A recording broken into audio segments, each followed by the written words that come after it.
Assalamualaikum warahmatullahi wabarakatuh. Selamat datang kembali di kelas Statistik bersama saya Arif Bima Johan. Selanjutnya kita akan mencoba diskusi mengenai misi dari sebuah perusahaan, the mission of a company. Menurut Peter Drucker, orang sering menyebutnya dengan guru manajemen ya, the management guru ya, salah satu. Dia mengatakan misi itu adalah the reason for being, purpose of reason for being. Itu alasan mengapa sebuah perusahaan itu harus ada. Kenapa perusahaan ini harus bergerak, harus didirikan?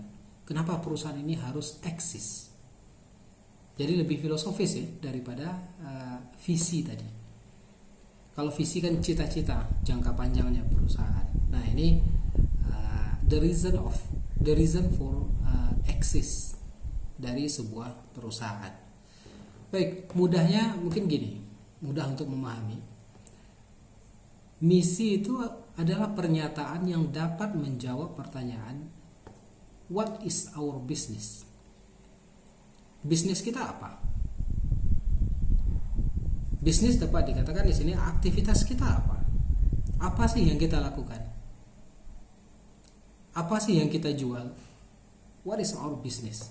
Itu misi. Nah, misi ini sangat krusial nanti ketika kita memformulasikan objektifnya perusahaan. Ingat tadi saya sudah review perbedaan antara purpose dan objektif ya. Nanti di objektif ada long term objektif, artinya lebih measurable, dapat diukur. Ada short term objektif, ada annual objektif. Dan juga misi juga sangat dibutuhkan ketika kita menyusun atau memformulasikan strateginya perusahaan, membuat alternatif strategi dan memilih strategi perusahaan. Nah, itu kira-kira. Fred R. David di dalam bukunya ini mengatakan bahwa misi itu memperlihatkan tujuannya perusahaan dan juga konsumen yang ingin dilayani oleh perusahaan. Siapa yang ingin dilayani oleh perusahaan? Ini juga diperlihatkan di dalam misi. Jadi jelas ya, misi juga sebenarnya adalah sebuah tujuan perusahaan. Misi ini sering identik dengan the statement of philosophy atau statement of beliefs, pernyataan mengenai keyakinannya perusahaan. Sebagai contoh misalnya, Anda yang punya usaha startup sepatu tadi punya cita-cita agar perusahaannya menjadi perusahaan produsen sepatu terbesar di Indonesia. Jelas, itu visi. Dalam misinya, Anda mungkin mengatakan bahwa akan menyediakan sepatu yang berkualitas dan fashionable. Nah, di sana ada beliefs. Apa beliefsnya? Ada quality. Apapun yang terjadi, kualitas adalah nilai utama bagi perusahaan Anda. Anda akan berupaya untuk terus memberikan sesuatu yang berkualitas. Fashionable artinya apa? Anda akan berupaya untuk terus mengikuti dan memperbaharui tren-tren dari sepatu Anda. Nah, itu pernyataan dari misi ya, bahwa ada di sana statement of philosophy dan statement of beliefs-nya perusahaan. Nah, pada kesempatan ini saya juga ingin menerangkan sedikit mengenai kesalahpahaman umum. Kesalahpahaman umum mengenai makna visi dan misi secara konseptual di tengah-tengah masyarakat. Karena visi dan misi ini menjadi jualan yang sangat seksi ya, di pilkada, bahkan di pemilihan kepala desa, kepala negari, pemilihan ketua hima pun juga menuntut adanya visi dan misi dari para calon. Baik, banyak yang mengatakan bahwa visi adalah tujuan dari organisasi dan misi adalah cara untuk mencapai tujuan tadi. Secara konseptual ini dapat dikatakan keliru. Kenapa keliru? Pertama, visi memang adalah tujuan, dan cara untuk mencapai tujuan adalah dengan strategi, bukan dengan misi. Karena misi itu sendiri juga merupakan tujuan. Selanjutnya, misi itu kita tidak membicarakan how we do things, tapi kita membicarakan what we do. Jadi kita tidak membicarakan bagaimana kita melakukan sesuatu atau bagaimana kita mencapai sesuatu, tapi kita membicarakan tentang apa yang kita lakukan, aktivitas-aktivitas apa yang kita lakukan, bisnis apa yang kita lakukan. Seperti itu kira-kira. Jadi kesalahpahaman mengenai visi dan misi di tengah-tengah masyarakat. Nah, ini sangat umum terjadi, tapi kita harus rujuk lagi ke literatur karena kita di sini mempelajari bisnis dan manajemen secara konseptual, secara teori, dan tentu juga secara praktik. Jadi dalam prakteknya ada kesalahpahaman dalam memaknai atau memahami visi dan misi perusahaan.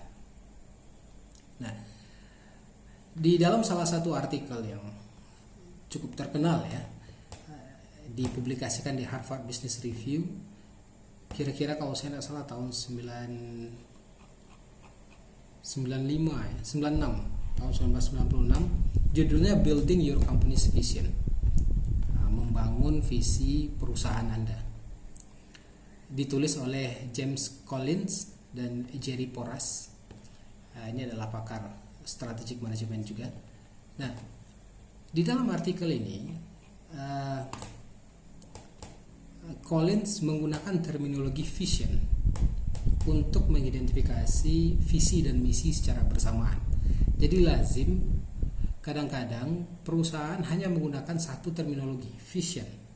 Kadang-kadang hanya menggunakan terminologi mission. Ada perusahaan yang menggunakan keduanya, vision dan mission. Tapi saya ingatkan lagi, seperti yang saya sampaikan sebelumnya, keduanya ini adalah purpose of company. Tujuan yang bersifat filosofis dan jangka panjang. Nah, di dalam artikel ini Collins dan temannya itu mengatakan bahwa dalam visi dan misi tadi atau dalam vision tadi terdapat dua unsur penting. Yang pertama yaitu core ideology atau ideologi intinya perusahaan, ideologi, nilai-nilai utamanya perusahaan. Itulah dia misi yang sedang kita diskusikan. Ideologi yang sifatnya enduring. Nah, ini satu lagi ya, bahwa sifat misi itu enduring. Enduring itu bertahan lama atau kekal, cenderung tidak berubah. Sementara visi itu cenderung berubah setelah tercapai. Jadi satu tadi, kalau penjelasan Collins, satu ada core ideologi, yang kedua ada envision tomorrow. Yaitu bagaimana kita melihat masa depan, kita meramalkan masa depan. Jadi dua ini, ada ideologi inti, ada envision tomorrow, ada ramalan kita terhadap masa depan. Saya akan ambil contoh yang dekat dengan kita aja. Kita gunakan visi UNAN aja. Sudah dijelaskan tadi bahwa visinya UNAN itu adalah ingin menjadi universitas yang terkemuka dan bermartabat di tahun 2028. Apa yang terjadi setelah 2028? UNAN mencapai visinya mudah-mudahan. Lalu selanjutnya apa? Dia akan melakukan revision, menyusun ulang visinya untuk mencapai sesuatu yang mungkin dianggap lebih besar, untuk mencapai target yang dianggap lebih challenging. Tapi kita lihat misinya. Saya akan coba review salah satu misinya UNAN, satu dari 6 misinya UNAN. Misalnya gini, misinya 1, menyelenggarakan pendidikan akademik dan profesi yang berkualitas, berkarakter, dan berkesinambungan. Apakah mungkin ini berubah? Setelah 2028, apakah kita akan berubah? apakah misi ini akan berubah?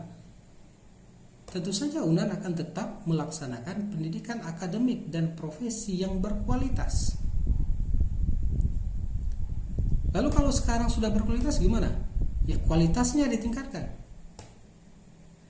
Tantangan kualitasnya dinaikkan. Nah, James dan temannya tadi mengatakan bahwa core ideologi itu adalah purpose yang kita tahu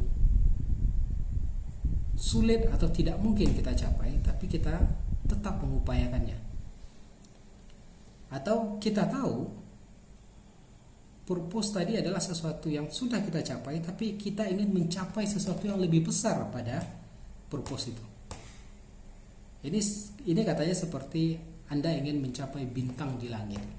Bintang atau bulan, saya agak lupa terminologi yang dipakai dalam artikel tadi. Anda ingin mencapai bintang di langit. Anda tahu kita tidak akan pernah sampai ke sana, tapi kita tetap mengupayakannya. Kita ingin memberikan, kalau saya bawa ke misinya UNAN tadi, kita ingin memberikan atau kita ingin melaksanakan proses pendidikan yang berkualitas.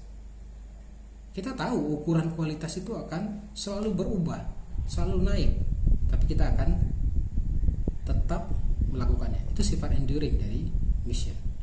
Bagaimana kalau kita sudah mencapai bintang di langit tadi? Kita ingin bintang yang lebih besar, kita ingin bintang yang lebih jauh. Nah, kira-kira seperti itu misi. Jadi misi itu sendiri juga merupakan sebuah tujuan. Saya bawa ke perusahaan, misalnya misinya Telkom Indonesia, salah satu saja, mempercepat pembangunan infrastruktur dan platform digital yang cerdas, yang berkelanjutan, ekonomis, dan dapat diakses oleh seluruh masyarakat. Pertanyaannya, apakah infrastruktur tersebut sudah terbangun? Apakah sudah cerdas? Apakah sudah bisa diakses oleh seluruh masyarakat di Indonesia dengan biaya yang ekonomis? Tentu belum. Makanya misi ini merupakan tujuan dari perusahaan. Dia belum melakukan ini dan tidak tahu sampai kapan dia bisa mencapai yang seperti ini. Sampai kapan Telkom bisa mencapai tujuan-tujuan seperti ini? Mungkin tidak pernah, atau mungkin sudah, tapi ingin tetap meningkatkan ke skala yang lebih baik. Nah, seperti itu kira-kira penjelasan mengenai misi ya.